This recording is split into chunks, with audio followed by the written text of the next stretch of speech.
In 1922, a junior engineer named Georges Ranque made an amazing discovery while building a vacuum cleaner. What Ranque noticed was that when a stream of compressed air was injected into a small tube like this one, the air was split into two streams. There was a hot stream leaving through the small opening on the right-hand side, and a cold stream of air leaving through the small hole on the right. This is so bizarre that a researcher named Ranque-Hilsch would later comment, "The demonstration of such a vortex tube is simply astonishing." It's been almost a century, and we still don't know how this device works. Many researchers have done numerical simulations on this device, trying to understand and visualize the processes going on inside the tube. But the results are more complex and more confounding than we ever imagined.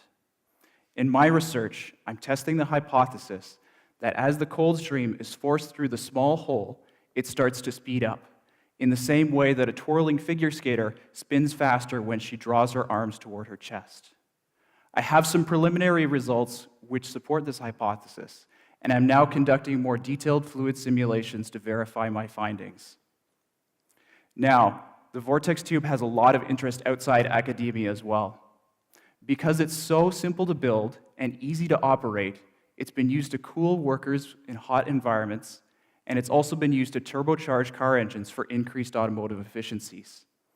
There's also a research group here in London who are developing the vortex tube to cool the brains of cardiac arrest and severe head trauma patients in order to mitigate brain damage and reduce mortality. Now, some of you may have already guessed another application for this device, and it turns out that the flow inside the Ranque-Hilsch vortex tube is very similar to the flow that we see inside the tornado. And while there's no definitive link right now between this 10-centimeter long tube and this 3-kilometer tall tornado, researchers such as myself are optimistic that an understanding of this device will lead to an understanding of how the tornado works. And that would be of great benefit to a large number of industries and people across the Midwestern United States. But the vortex tube and understanding of this device is worth even more than that, because it represents a misunderstanding of a fundamental mechanism at play in thermodynamics and fluid mechanics. And once we figure that out, we will be able to design new engineering devices that we haven't even dreamed of. Or maybe just a small vacuum cleaner. Thanks.